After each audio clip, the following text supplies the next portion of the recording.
Welcome, folks. September 4th, 2025.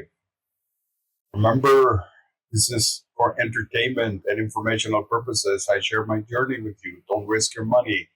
Today, 3 trades, all red, big red. We're down $132. We started out with CNB. And rather than talk about how I lost the money and how stupid I was, cue the Three Stooges music here. So last night I did an evening watch list, and ZNB was there. And I discarded ZNB as a possible candidate altogether. And I remember it well because I said, this stock ain't going nowhere. There's no point in even watching it. And lo and behold, here I am waking up a little late today. Around 6:15, I got online, and what I saw was what I had thought would happen. The stocks from last night that were gainers, folks started at 1 a.m. Buying them up, and they moved up a couple, $2-3 on some of them. And I think what the market started to do was to take profit before the reports at 5:30. So what they wanted to do is trade as much as they could before 5:30. And if the news was bad, then let the market fall where they may. The jobs report show a continuation of slowdown, but it wasn't terribly. It wasn't terrible. So I saw that Nvidia held and the SPY inched up a little bit. So I don't think there's going to be a problem. Now we have to wait for the statistics tomorrow on jobs, and then we'll see if anything changes. If nothing changes, then we should see a great Monday coming next week. In the meantime, here I am jumping in at the top again, and then holding. So back to my old ways. None of what I did in the prior 2 days did I do today. As a matter of fact, I woke up groggy, and as I looked at the market, I even thought, well, I'm not going to trade. And at the open, I walked away from the computer because I didn't think it was worthwhile. But I came back in, and I think that FOMO got to me, watching the stocks move up, and on some of the other forums, folks calling out these stocks, and I jumped in, which was a big mistake. I wasn't planning to trade today. So, oh well, we're down $22 on the month. We lost everything we made on Monday and Tuesday. But you really can't lose what you never had to begin with, right? So the $122 that we made over the last 2 days was new to us, and we lost that and another $20 in addition. So now we still have the rest of the month to go. I still foresee from the 11th to the 13th that things will pick up, and on to the second week of September and third week, I think things will get a lot better, and we'll have an opportunity to make that back. As of right now, we just have to make back $20-30, and we'll be breaking for the month. But we can't let what happened today happen tomorrow. I may not even trade tomorrow, not because I'm afraid or not because of anything else, but you got to inject some levity and some stress relief into what you're doing. You can get easily obsessed with the psychology of the stock market, and you can't let that happen to you.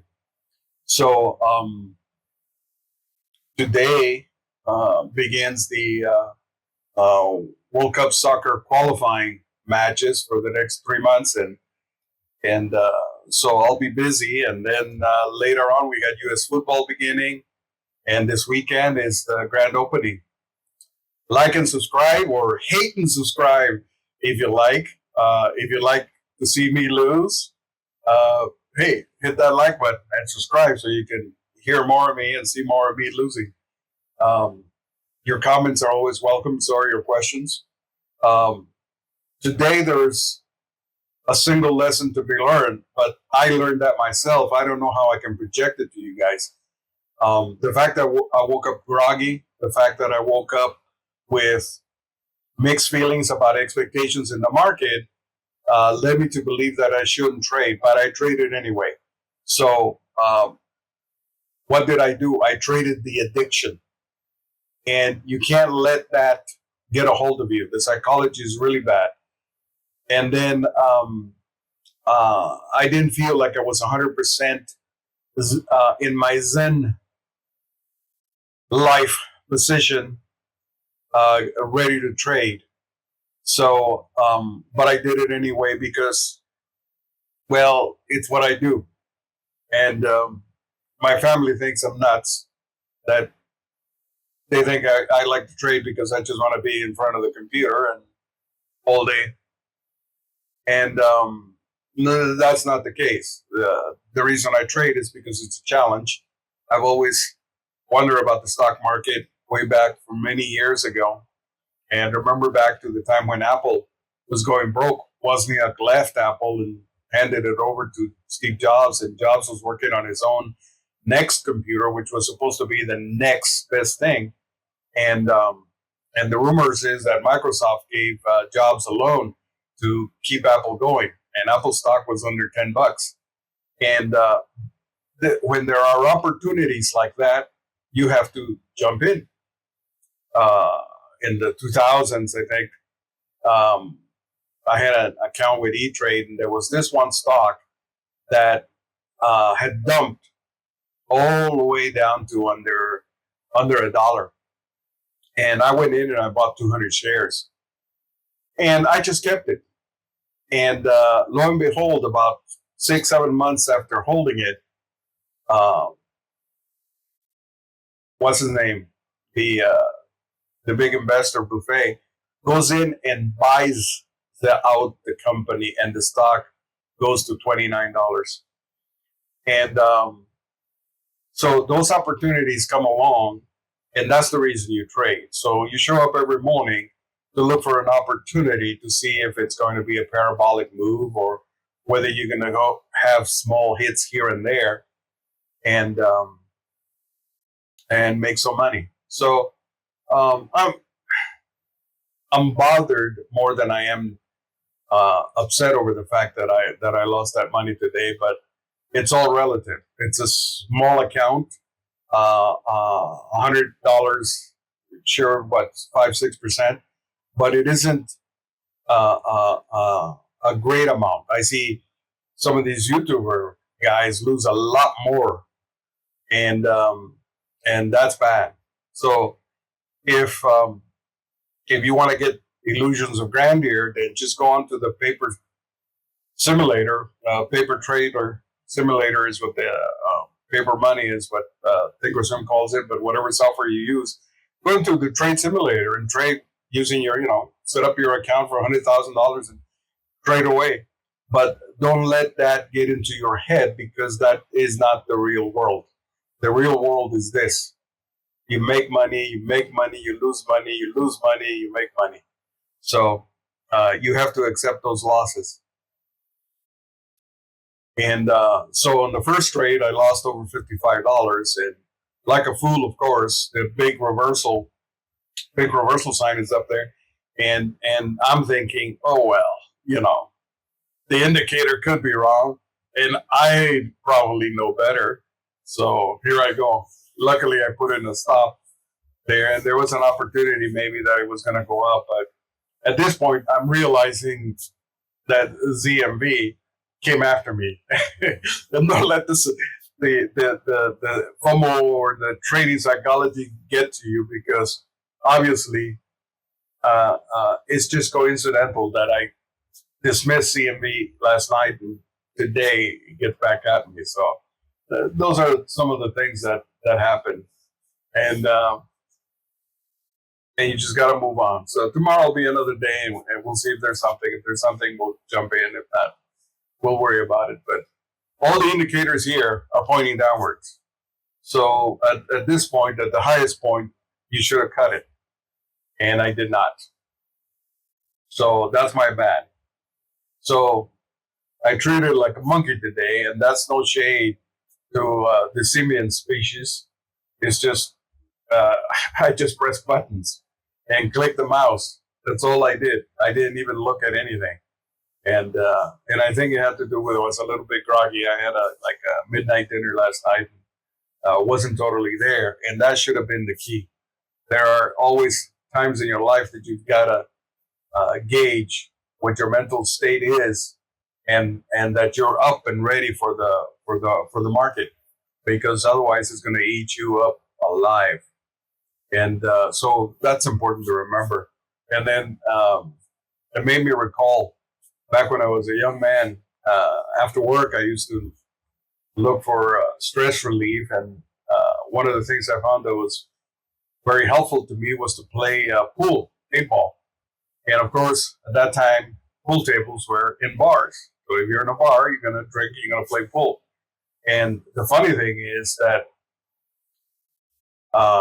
when I first walked in and I would start playing, I played, 3 or 4 tables. I'd be the worst pool player in the world. I couldn't win a game. I couldn't drop a ball in. It was amazing. And of course, you have all these sharks there, and wow, they're wiping the floor with me, and they're just happy to see me lose, much like here in the stock market. But after an hour or so and a few drinks, for some reason, my vision got really, really good. Not only did it really get good, but my concentration on geometric, what are you going to say, diagrams in my head of the pool table and the position of the balls improved by 1,000% to the point where I would beat them, but I would beat everyone, and I have a strong stretch. So after a few drinks, I could see a lot better, and I would win. It was impossible to lose. The next day, I would come back in again, sober after work, and I'd lose 5, 10 tables in an hour until, again, we replayed what happened the evening before. And then at that point, we'd have great pool players coming in to challenge us. But it was funny. So the market is sort of like that, except in the opposite way. You don't want to show up drunk to the stock market. What you want to do is be alert, perky, relax most of all, no emotions. And because it is a type of roulette gambling game. And when you think that you've reached a pinnacle of saying, I think I've become a good trader, then reality sets in that the market is changing. And today was a change. So I spoke yesterday about how a few weeks ago we had the penny stocks moving. And then we saw these stocks that were $2 to $4. And that pattern was broken today.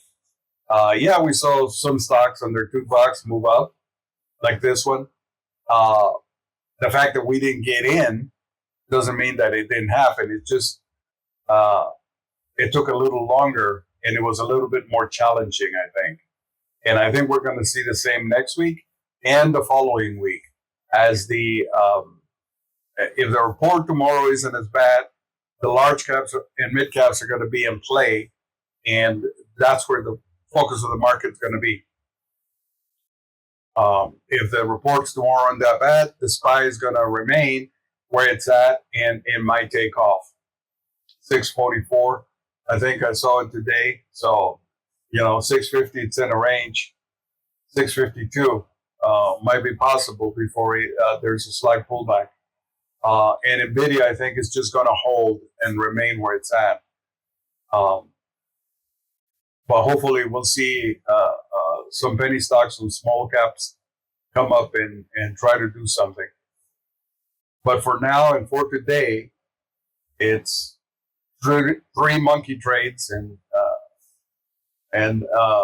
well, not a huge loss, but a big loss. So cue the violin music. So BBLG, someone called it out, and I saw it at the top, and I said, well, it has a possibility to go to 4, maybe beyond 4. But I did a lousy job of looking at these stocks at resistance and support. From what I saw last night, they weren't that great, and that was my bad. You can see there down in the bottom right hand corner, I got the trades. I got BRIASTTK, BSLK. I had CMB on it and LCFY, and a couple of others. But today, everything that I saw Monday and Tuesday in the stock market was not there. And that's when you got to walk away and then just relax and chill out. So for the rest of the day, there's no sense in checking an evening watch list or in a watch list tomorrow. Just come in tomorrow, see what's happening, see what the reports bring, and then if there's an opportunity, try to jump in with something that it's low or in a pullback. If there isn't anything there, then keep your money. Don't trade. Wait for Monday. If the report isn't too bad, Monday should be a great day for news, and maybe we can get a parabolic one next week. So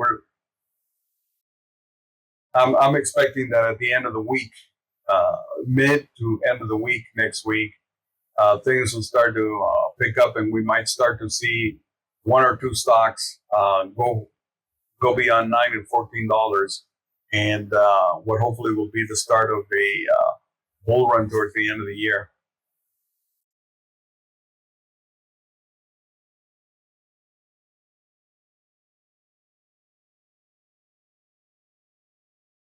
Yeah. So it's holding. We didn't take a whole lot of shares here, and I'm willing to risk some money. And at this point, it really doesn't matter.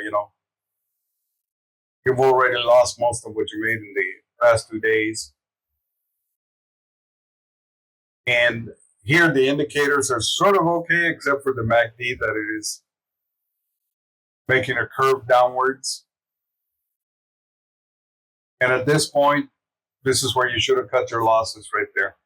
Lose $1.30 and you're fine. But my goal here was to make $10, $15, and that just wasn't going to happen. And I think I wound up the day with like 800, 900 left in cash. And but I just didn't see any point for trading. I may drop in at around 11:30 and see what's going on. See if there's something else to do. So if something happens and something good, then I'll do an update. If it's worse, then I'll look at it tomorrow. But for now, that's all I have for you guys. Just if you continue to watch, it's more of my misery for today. So to all our simian species out there, no offense. I just wanted to be a monkey for today. So I was the stock market's monkey today.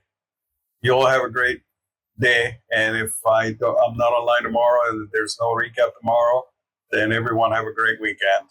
And we'll wait and see next week.